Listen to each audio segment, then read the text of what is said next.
को कांग्रेस सांसद इमरान प्रतापगढ़ी का वो वायरल वीडियो भी दिखाते हैं जिसमें वो अतीक अहमद की तारीफ कर रहे हैं। शुक्रिया और खास तौर पे अपने बड़े उन्हें बड़ा भाई कहूं कि वो बिल्कुल बाप की हैसियत में है, जनाब अतीक साहब का, जिनकी दुआएं मुझे बहुत ताकत देती रही हैं हमेशा से। मैं हिंदुस्तान के किसी भी शहर में खड़ा होकर के जालिम हुकूमतों के खिलाफ जब भी आवाज बुलंद करता था तो अंदर से एक एहसास रहता था कि इलाहाबाद में बैठा हुआ एक शख्स है, कुछ भी गड़बड़ होगी तो वो संभाल लेगा।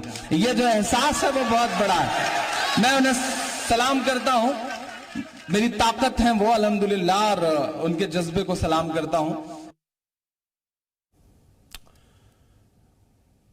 तो इमरान प्रतापगढ़ी अपने बयान में कह रहे हैं कुछ भी गड़बड़ होगा तो संभाल लेगा, लेकिन इलाहाबाद और प्रयागराज के इलाके में गड़बड़ी करने वाला ही अतीक अहमद था। हालांकि वो मारा गया है अब, लेकिन इमरान प्रतापगढ़ी जो कि कांग्रेस से राज्यसभा सांसद हैं, उन्हें लेकर के अब सियासत गरमाई हुई है बीजेपी और कांग्रेस के बीच। सीधे तौर पर अगर बात करें तो कर्नाटक चुनाव को लेकर के दोनों पार्टियों के बीच आरोप प्रत्यारोप का दौर चल रहा है। लेकिन सबसे पहले रुख कर लेते हैं विशाल रघुवंशी का।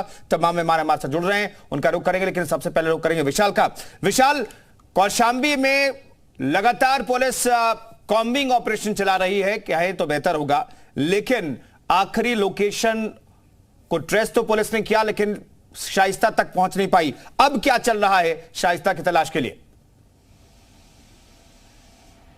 देखिए, बिल्कुल शाइस्ता परवीन के लिए लगातार जो प्रयागराज पुलिस है वो कोशिश कर रही है। इसके साथ साथ तमाम टिप ऑफ दे रही है। आसपास के जो जनपद हैं वहाँ पर भी जो है लगातार सर्च ऑपरेशन किया जा रहा है, लेकिन एग्जैक्ट लोकेशन मिलने से पहले ही शाइस्ता जो है अपना रास्ता बदल दे रही है, अपना पता जो है बदल दे रही है, लगातार ठिकाने वो बदल रही है। तो ये कह सकते हैं कि कोई तो व्यक्ति ऐसा है जो लगातार शाइस्ता परवीन को जो है साए की तरह जो है लगातार चेंज लोकेशन करा रहा है ताकि वो ट्रेस ना हो सके, क्योंकि शाइस्ता परवीन भी जानती है कि अगर वो ट्रेस हो जाएगी तो अतीक का जो काला साम्राज्य है उसके बारे में उससे पूछा जाएगा और वो सब सारे राज उगल देगी। तो इसीलिए शाइस्ता परवीन भी बच रही है ताकि अतीक के साम्राज्य को बचाया जा सके, और इसीलिए शाइस्ता परवीन लगातार एक एक करके जो है अपने ठिकाने बदल रही है। यहाँ तक कि आपको बता दें कि जैनब जो है, जो अशरफ की पत्नी है, वो भी ये माना जा रहा है कि शाइस्ता के साथ ही है, और लगातार एक के बाद एक जो उसके ठिकाने हैं वो चेंज होते जा रहे हैं। और कोशिश ये की जा रही है चाहे ड्रोन से या तमाम जगहों से कि शाइस्ता को पकड़ा जाए। लेकिन सबसे बड़ी मुश्किल ये आ रही है कि शाइस्ता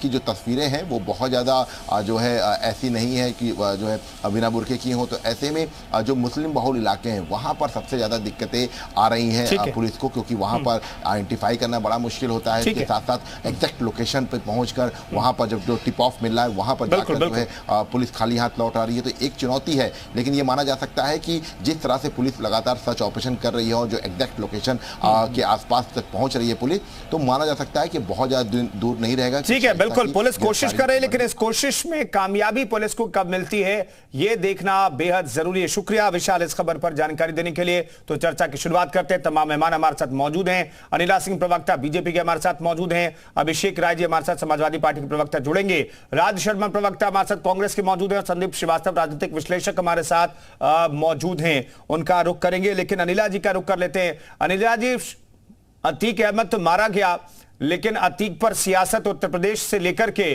कर्नाटक तक हो रही है, और बीजेपी ने इस पूरे मसले पर इमरान प्रतापगढ़ी और पूरे कांग्रेस को घेर रखा है। मेरी सबको राम राम। और भाई सियासत क्यों ना हो, सबसे पहली बात तो ये सियासत की सीढ़ियां चढ़वाने वाले, सियासत में स्थापित करवाने वाले समाजवादी पार्टी है अतीक अहमद को। और जहां तक इमरान प्रतापगढ़ी का सवाल है, इमरान प्रतापगढ़ी जो है आज कांग्रेस के राज्यसभा सांसद बने बैठे हुए हैं, और जहां तक मेरी जानकारी है कि अतीक अहमद के कहने पर, मतलब मैं इसकी पुष्टि नहीं करती हूँ, मैंने भी सुनाई है, सुनी सुनाई बातों के आधार पर मैं कहती हूँ कि अतीक अहमद की सिफारिश पे इमरान प्रतापगढ़ी को प्रियंका वाड्रा ने राज्यसभा की सीट दिलवाई। सीट जानी थी पवन खेड़ा को, पर दी गई इनको।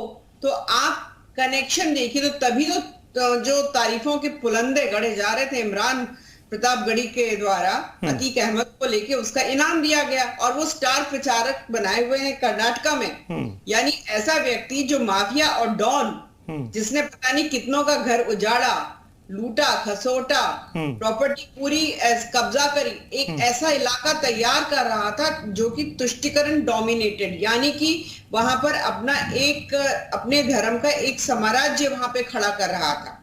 और उसका साथ कौन दे रहे थे? राजनीतिक दल दे रहे थे, जो उनके बड़े प्रिय थे, जो 100 आंसू टपका रहे हैं। उसकी मौत कैसे हुई? ठीक है राज शर्मा साहब, क्या इस मसले पर और खासतौर पर अतीक के मसले पर, इमरान प्रतापगढ़ी के मसले पर आप लोगों को नुकसान होने जा रहा है कर्नाटक में भी? मेरी आवाज आ रही है? आ रही सर, आ रही है। मैं एक बात कहना चाह रहा हूं कि जो इमरान प्रतापगढ़ी साहब का जो बयान था वो कुछ सालों पहले का था, और जब उनकी शायद कोई विचारधारा अतीक अहमद समाजवादी पार्टी से मिलती हो। मैं इस बात को कहना चाह रहा हूं कि जो विचारधारा बदल गई वो हमारी कांग्रेस पार्टी पे। कांग्रेस पार्टी किसी भी माफिया को, किसी भी बदमाश को समर्थन नहीं देती, ना ही इसके वो अच्छा काम कहती है। तो मैं तो कभी भी ना मेरी पार्टी किसी भी माफियागिरी की, किसी भी बदमाश व्यक्ति की सपोर्ट नहीं करेगी। और अब जैसे कि मैडम कह रही थी कि इमरान प्रतापगढ़ी को सीट संभवतः सुनी हुई है, तो देखिए मैडम, सुनी हुई बातों में तो मैंने तो वीडियो आदरणीय प्रधानमंत्री जी का भी देखा है जिसमें वो आसाराम बापू जी से आशीर्वाद ले रहे हैं। तो क्या उसमें क्या कहा जाएगा बताइए? आप ही बता दीजिए या ये प्रवक्ता जी बता दें, उसमें क्या कहा जाएगा? नहीं, देखिए अपुष्ट चीजों पर बात करने की जरूरत नहीं है, अपुष्ट चीजों पर बात करने की जरूरत नहीं है। राज शर्मा साहब, आप अपनी बात खत्म कीजिए जल्दी से। नहीं, मैं वही बात नहीं, आप ये कह रहे हैं कि इमरान प्रतापगढ़ी की जो सोच है, विचारधारा है, पूरी तरह से बदल चुकी है, कांग्रेस में आ गए हैं तो कांग्रेस की विचारधारा है और उसे वो फॉलो कर रहे हैं। क्यों? तमाम लोग जो हमारी विपक्षी पार्टियों से गए और भारतीय जनता पार्टी में मिल गए, वो उनकी विचारधारा बदल गई। तमाम प्रवक्ता जो समाजवादी पार्टी में होते थे और कांग्रेस में भी रहे हैं, वो अब उनकी विचारधारा बदल गई। तो ये तो मानव का स्वभाव है कि वक्त के हिसाब से हर दिन अपने विचार बदलता है। जिस विचार का उसको हो जाता है उसी पार्टी को वो समर्थन देता है, उसी की नेतागिरी करने लगता है। तो मैं तो नहीं समझता कि अब उन्होंने कहा होगा, लेकिन अब तो नहीं कह रहे हैं वो। अब तो कांग्रेस पार्टी अतीक का समर्थन नहीं कर रही है, अब कहां कर रही है समर्थन? ठीक है संदीप श्रीवास्तव साहब, क्या ये एक्सेप्टेबल है आपके हिसाब से कि चलिए अब जो सोच जो है, विचारधारा है, पूरी तरीके से बदल चुकी है? अतीक अहमद के लिए जो सोच 6-7 साल पहले थी इमरान प्रतापगढ़ी की, वो सोच अब इसलिए नहीं है क्योंकि वो कांग्रेस का हिस्सा है, कांग्रेस से सांसद है? इसलिए नहीं है, ये ऐसा मामला नहीं है। अतीक को जो व्यक्ति नेता कह रहा है या राजनेता कह रहा है, उससे बड़ा इस दुनिया में मुझे नहीं लगता कोई गलत वक्तव्य होगा कि जिस व्यक्ति ने इतने लोगों के हत्याएं की हो, जिसमें इन्वॉल्वमेंट रहा हो, जिससे पूरा का पूरा शहर, पूरा का पूरा प्रदेश खौफ खाता हो, उस व्यक्ति को आप नेता कह रहे हैं, उसको आप राजनेता कह रहे हैं कुंदन जी। तो मुझे तो सबसे बड़ी शर्मिंदगी इसी बात पे हो रही है कि जिसके खिलाफ इतने कठोर जुर्म किए हों, जिसके खिलाफ इतने आरोप लगे हों, उस व्यक्ति को इस तरह की राजनेता और नेता के तौर पे आह्लादित किया जा रहा है, उस तरह तवज्जो दी जा रही है। तो ये अपने आप में, चाहे वो इमरान प्रतापगढ़ी हो, चाहे जो भी हो, ऐसा नहीं है कि इनके ऊपर, आपको अगर याद हो, अतीक अहमद के ऊपर 4 बार गैंगस्टर एक्ट लगा था और 4 बार में 2 बार भी सपा ने उसको गैंगस्टर एक्ट को हटाया था, 1 बार कांग्रेस ने हटाया था और 1 बार बीजेपी ने भी हटाया था। तो ऐसा नहीं कि कोई पार्टी इससे धुली है, साफ है। लेकिन जो अभी फिलहाल जो इमरान प्रतापगढ़ी का जो बयान आया है, और वो प्रतापगढ़ हो चाहे इलाहाबाद रहे हो, इलाहाबाद की चूंकि वो पढ़ाई लिखाई उनकी इमरान प्रतापगढ़ी की है, तो वो संपर्क में, ऐसा नहीं कि अतीक अहमद के संपर्क में नहीं थे कांग्रेस के। और जो आपने अपने इंट्रोडक्शन में अनिला सिंह ने जो बात कही है कि सीट मिलनी थी किसको और दे दी गई किसको, तो वो ये स्पष्ट है कि उस बाहुबली का प्रभाव जो था इन सारी पार्टियों में इतना जबरदस्त था, और जिस तरीके समाजवादी पार्टी में उसका प्रभाव था, वो प्रभाव ही दिखाता है कि आप चाहे वो डिप्टी जेलर हो, चाहे जेलर हो, चाहे आईपीएस हो, कोई भी व्यक्ति उसके खिलाफ बोलने को तैयार नहीं था जब तक वो जिंदा था।